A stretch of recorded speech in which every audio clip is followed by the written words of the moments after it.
വൈലോപ്പിള്ളി ശ്രീധരമേനോൻ എഴുതിയ ഒരു ചെറിയ കവിതയാണ് എണ്ണപ്പുഴുക്കൾ. മുറ്റത്തുകൂടി നടന്നു പോകുന്ന ഒരു പുഴുവിനെ കണ്ട് ഒരു കുട്ടി ആ പുഴുവിനെ ഉപദ്രവിക്കാൻ നോക്കിയപ്പോൾ അമ്മ അതിനെ പിന്തിരിപ്പിക്കുന്നതാണ്. ഒരു ജീവിയെയും ഉപദ്രവിക്കരുത് എന്ന പാഠം കുട്ടിക്ക് പറഞ്ഞു കൊടുക്കുന്നതാണ് ഈ കവിത. എണ്ണപ്പുഴുക്കൾ. ഉണ്ണിയായിരുന്നപ്പോൾ കണ്ടു ഞാൻ മുറ്റത്തെ മണ്ണിലൂടരിച്ചു പോം ഒരു പാഴ്പുഴുവിനെ.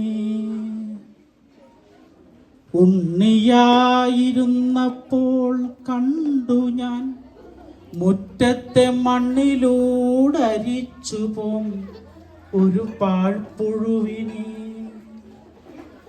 കണ്ണിനുണ്ടിമ്പം കാൺമാൻ കാവിയും കറുപ്പുമാം കണ്ണികൾ തൊടുത്ത പോൽ കമനീയമാണങ്കം.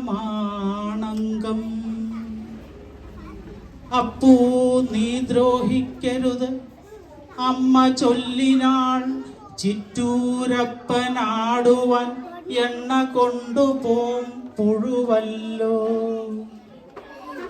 ശരിയാണ്, ഇളവെയിലിൽ മിന്നുന്നു മെഴുക്കാർന്ന പരിച് ആത്തനു ആർദ്രസ്നിഗ്ധമാണെങ്ങും തൊട്ടാൽ. വിശ്വസിച്ചു ഞാൻ വിസ്മയിക്കുകയും ചെയ്തേൻ, എത്ര ദുസ്തര ദൂരം മാർഗം എന്തു പാവനയത്നം. അറിവൂ